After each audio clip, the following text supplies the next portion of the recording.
I want to welcome you to the Pro Mindset Podcast. The Pro Mindset Podcast is all about diving into the headspace that results in championship performance. High-performing athletes, winners, have this mental flow and have a positive headspace for their performances and success. Join me, Craig Domann, sports attorney and NFL agent, on this podcast. I will interview pro athletes, college athletes, football coaches, and sports personalities. Together, we can discover how you can get in the flow and have your own pro mindset.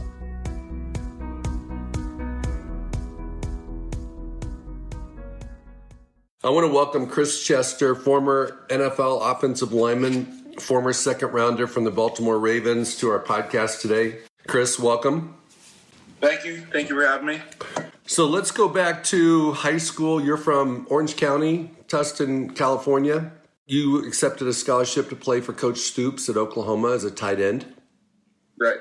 And then you converted to offensive line in spring ball before your fifth year. Is that correct? Yep. So you really played one season of college footballs on the offensive line. Yes. And then you had the opportunity to get drafted in the second round by the Baltimore Ravens and Ozzie Newsome, who's in the Hall of Fame. So share with us what happened on draft day.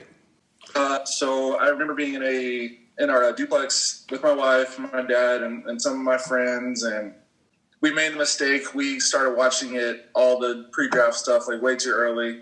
So that's just a long, slow grind. It seems like, especially with a moment, like that in your life.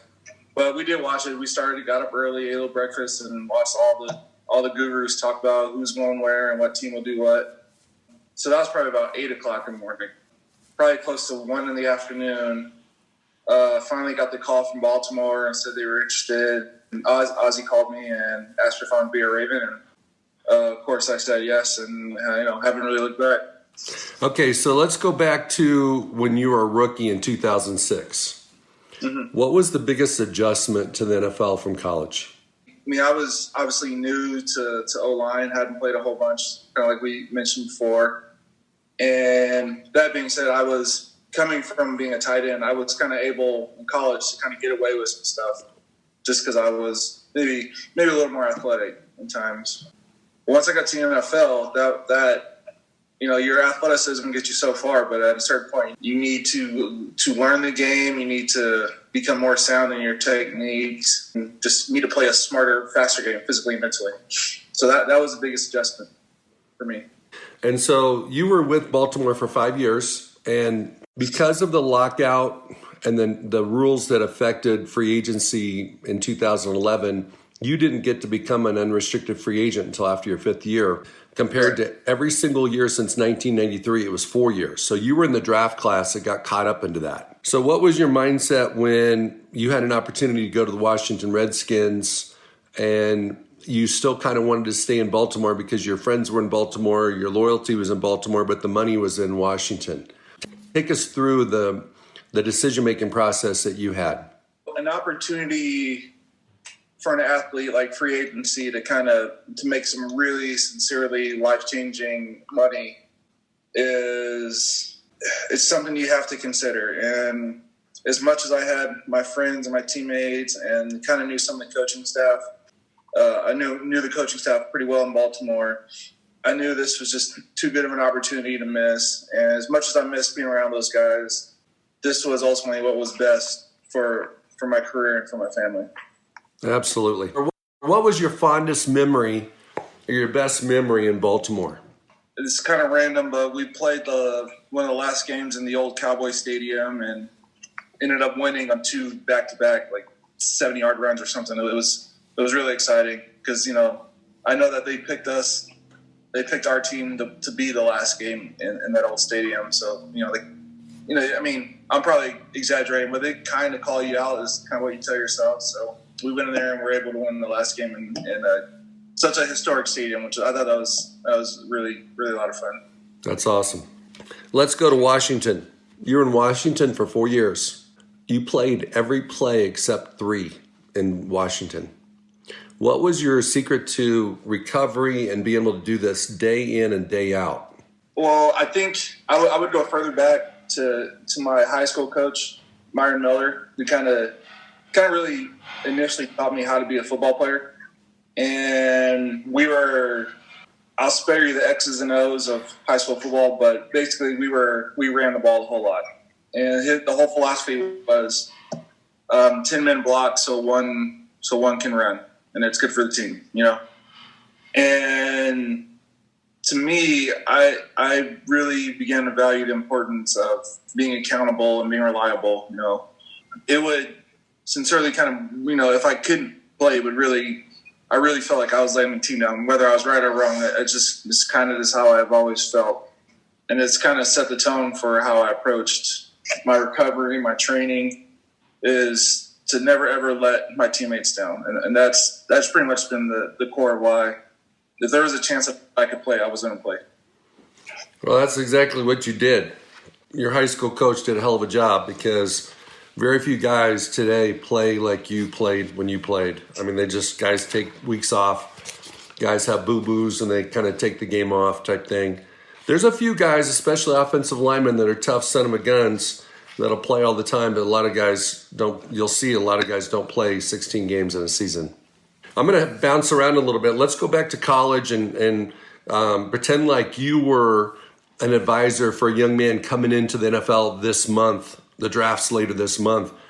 Knowing what you know now, if you were mentoring a young offensive lineman or a young rookie that's coming into the draft this year, what would you tell him to do to be successful, knowing what you know? Just keep learning. Just keep reteaching yourself everything you learn throughout OTAs. The mental part is the toughest part. It's hard to really convey to people who don't know how complicated some schemes are and things you got to do at that level. Just the game is played at a really, really high mental level, particularly on offense. There's a lot of moving parts for to be successful. So I would just say, just keep learning. That'd be number one, is just keep learning. Secondly, maybe find a vet you can get around and talk to and be able to maybe kind of role model your own behaviors after. And third, when it's time to get away, find a way to get away, a healthy way to get away. Where you got to go on a drive, you got to read a book, video games, whatever. Find a way to kind of separate yourself when it's time to take a break, because it's also your workload, it seems, increases tenfold once you're in the NFL. No doubt. I think one of the things that trips up a lot of players when they go in the NFL, even though they may be very talented, maybe they killed it at the combine, maybe they were All-American in college, they get to the NFL and the sophistication trips them up. Because on any given play, you might have 2 plays called from the huddle. You might kill one. The quarterback may have the flexibility to flip it. And so, for some guys, they can only handle one idea. In that particular situation, there was 3. All the best players I've been around have known the game inside and out. The guys that are Hall of Fame type players, and I've been fortunate to play with some, they knew what was happening before it was happening. They probably had a very good idea what the coordinator was going to call. They knew the game. They knew their keys, whoever they're going against. So I think that's probably maybe my biggest advice. Just keep learning. Be the smartest player you can be.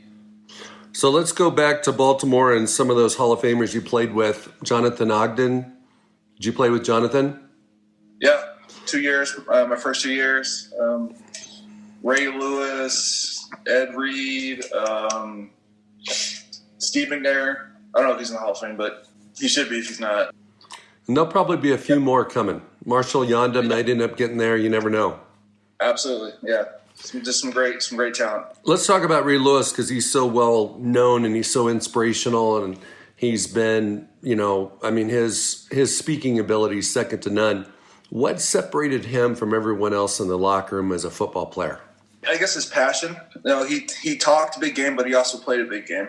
At least my time around him, I never felt that it was Ray trying to position himself to further his materialistic goals. He didn't want to play well, buy a nice car. He wanted to play well because the game was important to him. And there was a standard on how you approach the game. I know Jonathan Ogden was just a freak. Blessed with a lot of athleticism. What was the thing about Jonathan that you learned? What was the thing you stole from him? As far as physically talented and gifted as Jonathan Ogden was, he knew football quite well. I don't know if people quite realize that. Usually, you see him, you think like all he's doing is blocking the defensive end all the time, but he knew pressure looks. He knew how to adjust different run schemes. He was a very, very, very smart player. And that sometimes gets missed in all of his physical and God-given gifts. So two common denominators there are passion and just, knowing the game, preparing, knowing what's going to happen before it's going to happen. And I think, especially for defensive players, it's critical that they have an idea what's going to happen when the play's called. So who was, with all those big personalities in Baltimore, who was the dude in the locker room? And probably still Ray.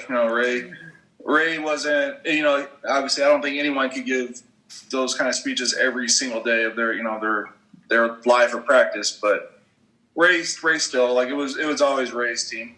Baltimore kind of has an identity about it, and I think that Ray is part of the tone set.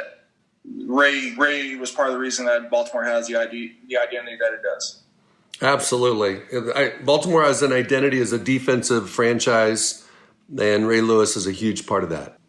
Let me ask you this. You're coaching your sons in baseball, football. What are you coaching your sons in? Football and basketball. Okay, so do you ever pull a Ray Lewis speech out of your hat for halftime? No. And that's another thing. That being that kind of person is not for everyone. Either I think you kind of got it or you don't have it. And kids and players, they know they can tell if you're kind of faking it.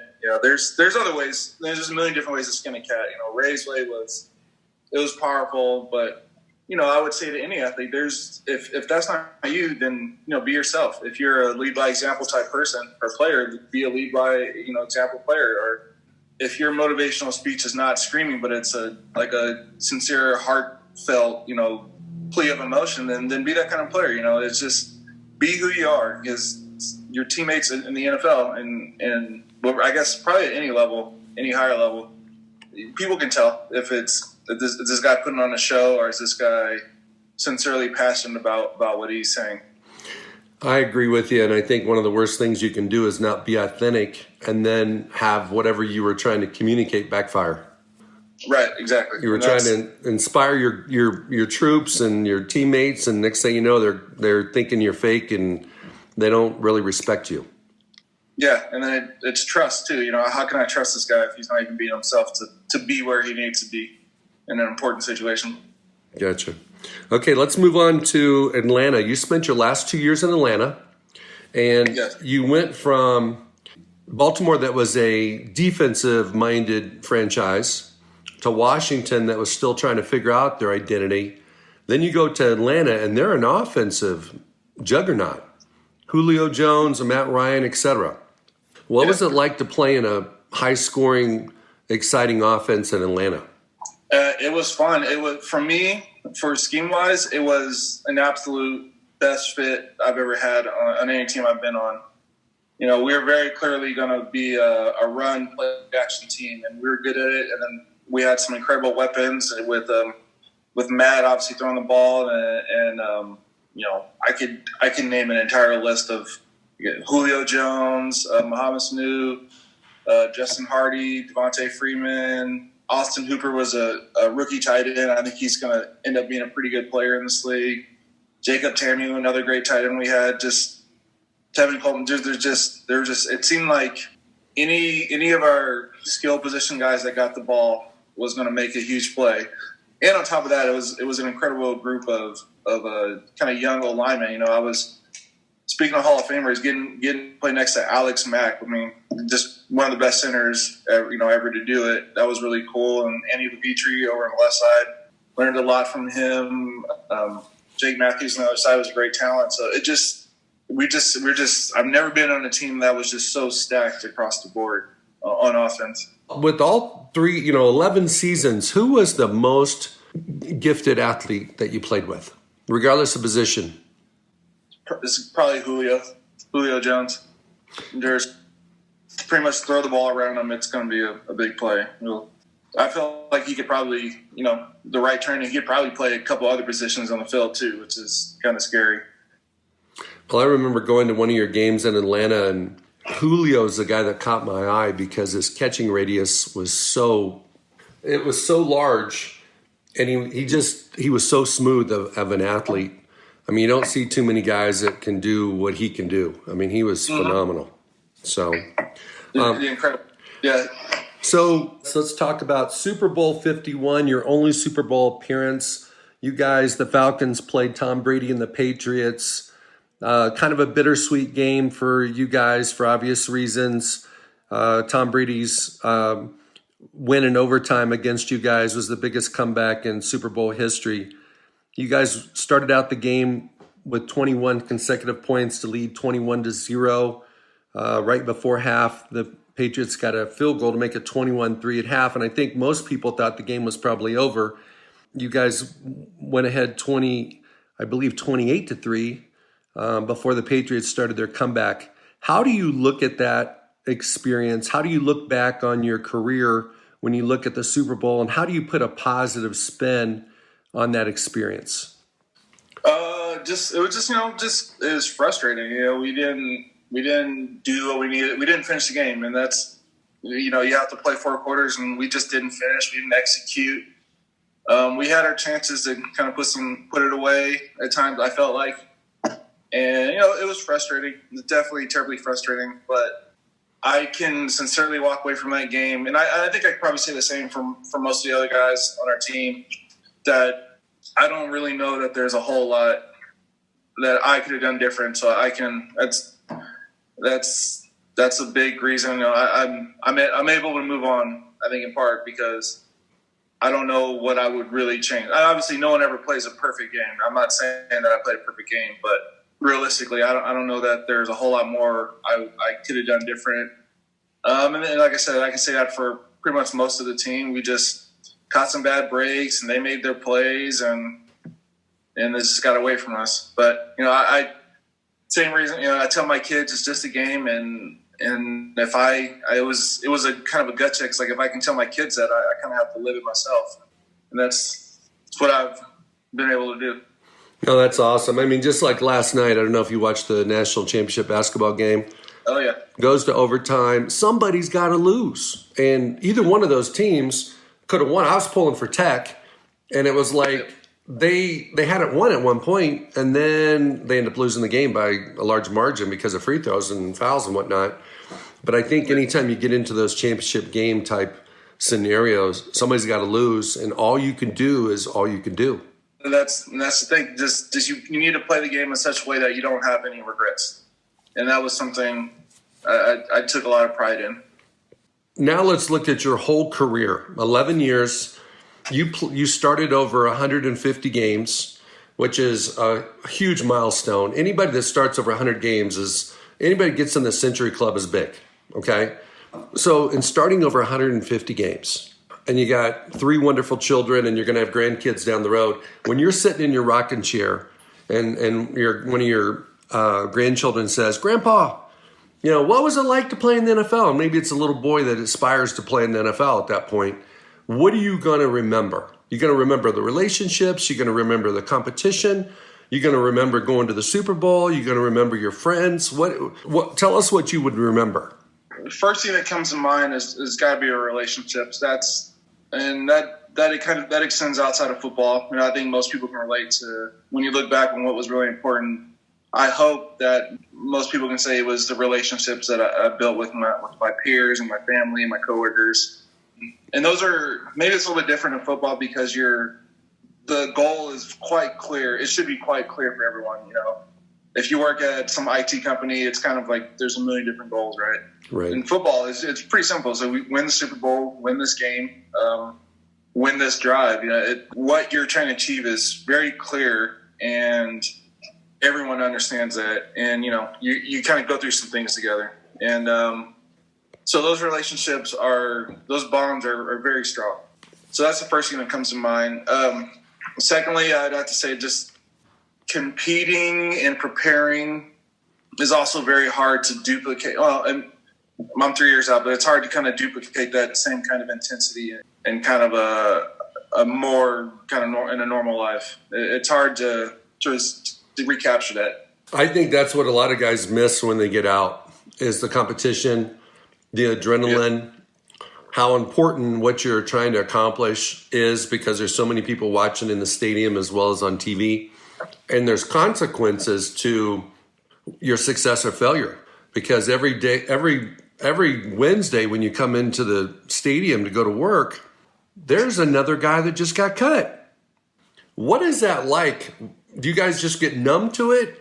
Or is it something where it's like if it's a guy who's got a locker next to you, it really hits you? I was very fortunate that I had a little bit of security. Maybe that's not the best way to put it, but I had a very stable situation. So I don't know that after about my third year, I kind of knew like things would have to go real bad for me to be on the chopping block, right? I could only imagine that guys who are kind of, free agent guys, they're bubble guys, or they're trying to just get on. I think it probably hurts, but they understand the nature of the business. And, it does kind of suck to see someone like you've built a little bit of a relationship with, and you're starting to get to know, and then they get released maybe 2 weeks later. You feel bad for them. But like I said, everyone knows it's just the nature of the beast. We're all kind of like independent contractors, and we could be let go at any moment. And it is what it is. As cliche as that is, everyone kind of knows what they signed up for. Absolutely.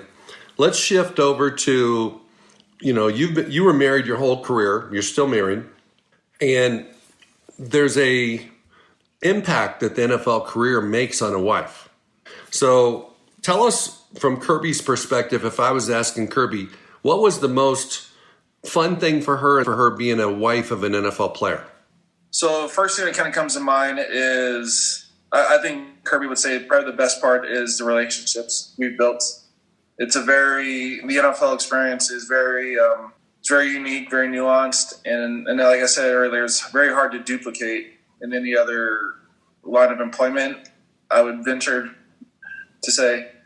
So I think that was probably her favorite part. And then obviously I think the hardest part was just she was by herself quite a bit. And like when I'm working there's no sick days. You need to, if you're on, you're on. So I was always going to be at work. And it was very, very set that she was going to spend, time by herself. And she's a trooper for doing that. And, it was tough, but I also understand, she appreciated that this was just where we're at right now in our life. And I wouldn't enjoy the success I have right now if it wasn't for her being that stabilizing force at home.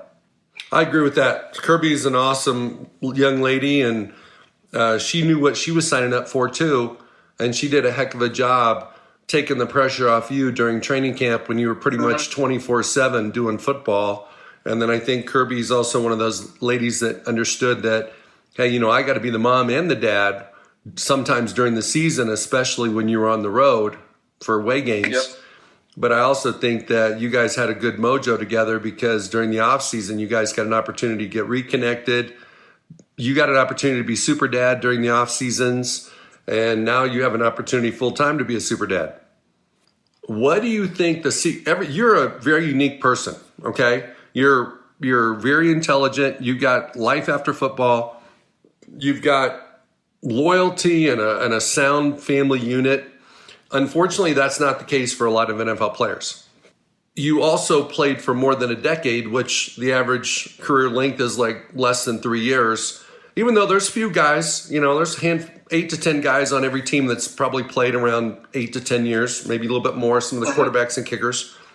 But what do you attribute your secret sauce to for your success?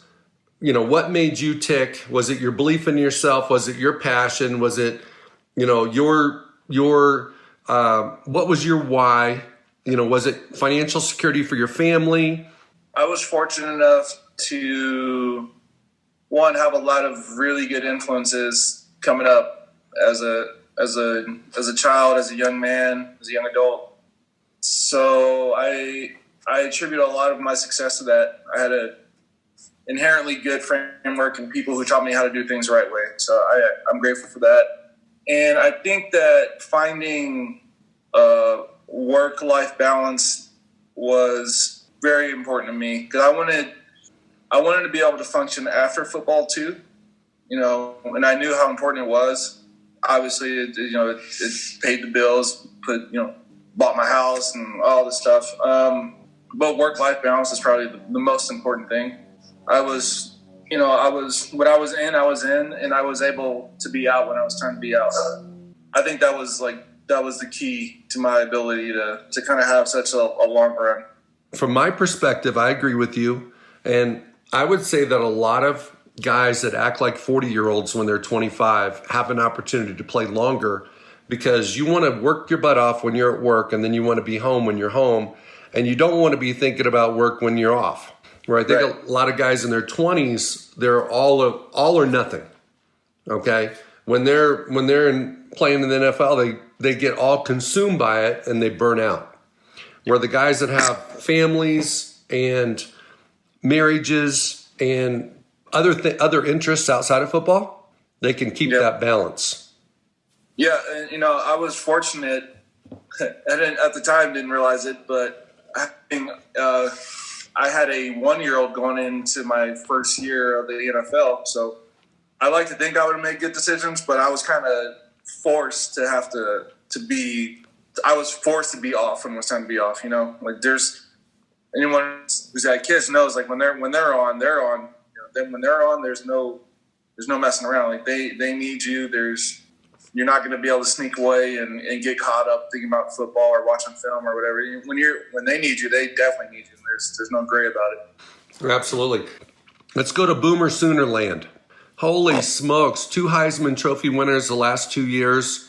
Lincoln Riley's kind of taken the reins from Coach Stoops and just run with this thing with a couple playoff appearances.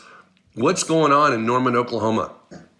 They're hitting their sweet spot right now. And great deal of credit to Coach Stoops of creating an environment, this identity of just high level football. I can tell you right now, from top to bottom, I haven't met every single new person on that staff, but I can guarantee you that they hold themselves to a high standard. I feel confident saying that. So it's a good time to be a Sooner. It's a great time to be a Sooner. Well, hey, Chris, that's a wrap. I want to thank you very much for being on this morning. Have an awesome day. Give your lovely wife, a hug for me. And hopefully we'll have you on again sometime. All right. Sounds great. Thanks, Craig. Thank you for listening to this episode of Pro Mindset. If you enjoyed this podcast, please subscribe, rate, and review this podcast. 5 stars, of course. You can follow us on our website, ProMindsetPodcast.com, or on Instagram, Twitter, and Facebook at Pro Mindset Podcast. Thank you so much for listening. We'll see you the next time.